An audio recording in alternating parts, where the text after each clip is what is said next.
Bonjour à tous et bienvenue sur Géoform.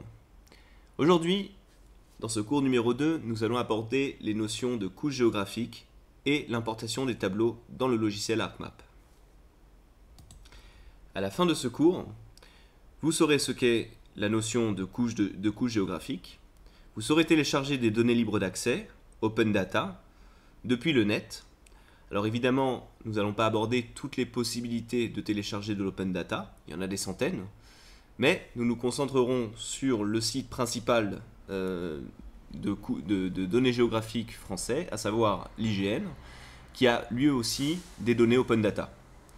Ensuite, nous verrons comment charger ces données dans le logiciel ArcMap, comment gérer l'ordre des couches de données, et enfin, nous aborderons la notion de groupe de couches.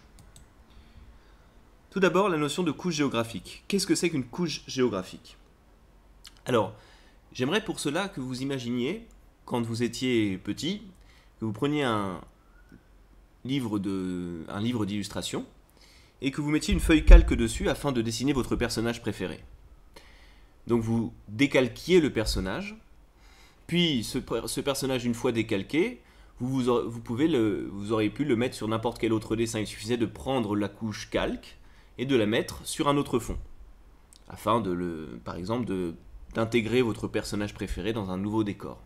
Une fois qu'il a été décalqué, c'était facile. Eh bien, en géographie, c'est exactement la même chose. C'est-à-dire que je vais prendre un fond de carte, par exemple une photo aérienne.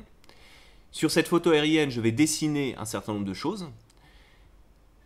Ces dessins-là sont évidemment attachés à des données, comme nous avons vu dans le cours précédent, je vous rappelle, avec l'exemple des écoles. Une fois que j'ai dessiné et attaché bien sûr des données à ces dessins-là, eh bien j'ai ce qu'on appelle une couche géographique.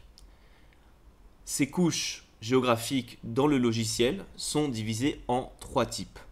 Je vous laisse deviner une seconde ce que seront ces 3 types. Bravo, vous la devez deviner, c'est en fonction des types de géométrie. Il y a donc 3 types de couches, à la fois la couche point, la couche ligne et les couches lignes et les couches polygones. Si jamais je veux dessiner par exemple les arrondissements de Paris, ce sera donc une couche polygone. À chaque fois, alors c'est optionnel, c'est pas obligatoire, mais j'aurai la possibilité, voyez, de mettre ces calques, ces couches-là, sur un fond qu'on appelle un raster. Un raster, c'est une image. C'est une image pixelisée, c'est une image qui est composée de pixels, sur lesquels viendront se greffer ce qu'on appelle des données vectorielles. Vectorielles parce que finalement, il s'agit ici de vecteurs, des couches qui comprennent des vecteurs entre eux et qui finalement, ces vecteurs sont attachés à des données relationnelles.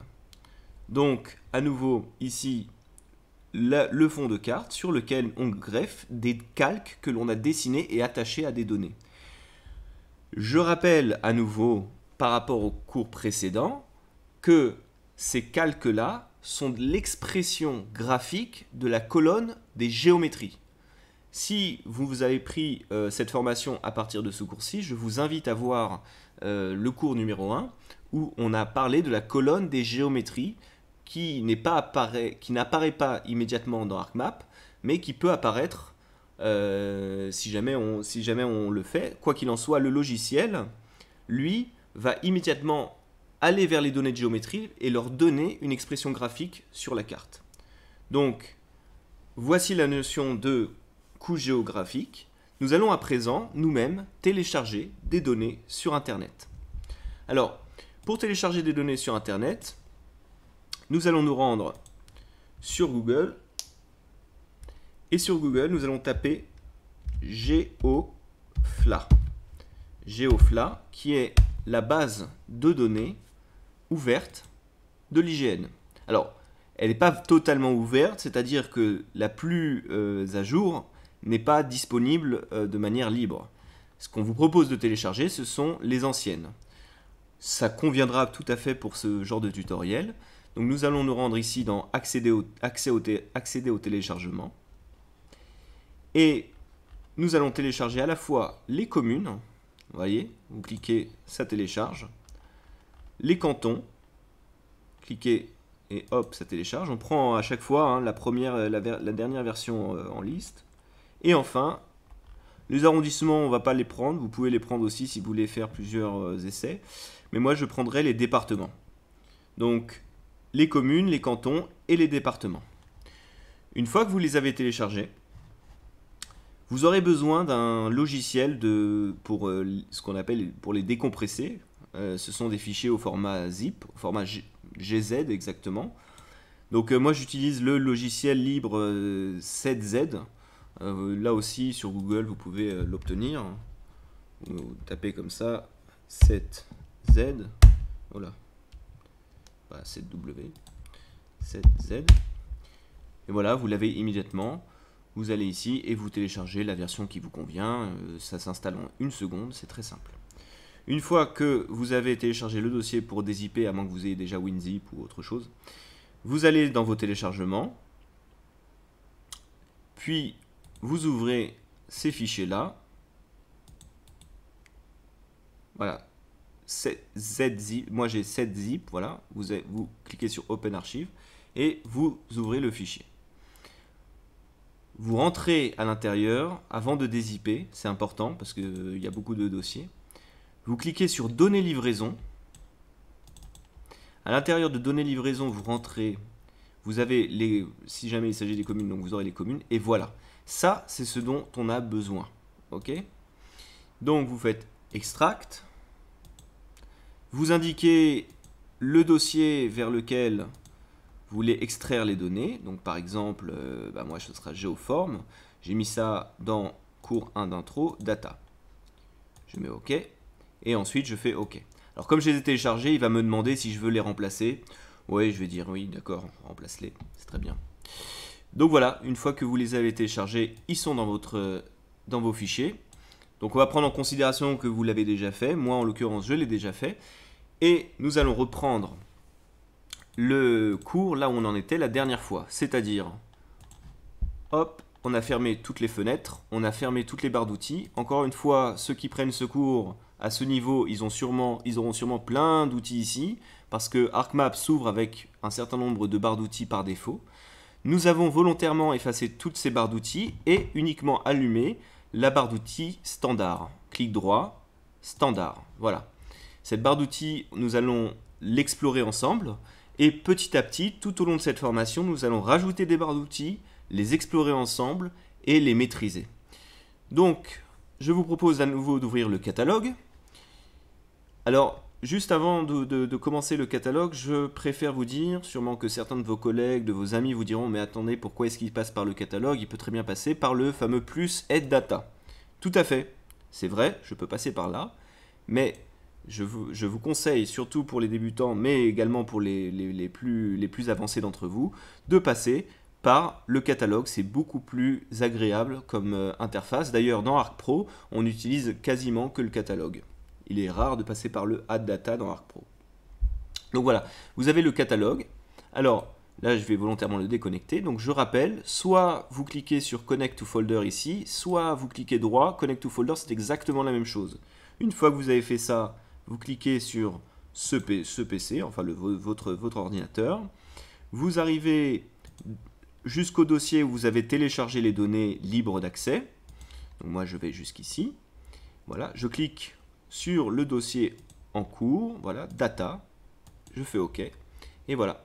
Là, une fois que je suis dans Data, vous voyez, mes données sont juste en dessous.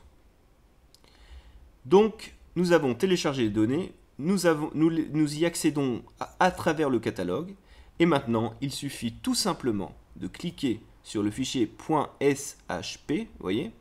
Volontairement, pour l'instant, laissez de côté les fichiers .lyr, nous y reviendrons. Cliquez sur le fichier shp, qui veut dire fichier shape, shape qui veut dire en anglais forme, c'est un fichier de forme. Je prends par exemple les départements et je les glisse tout simplement ici.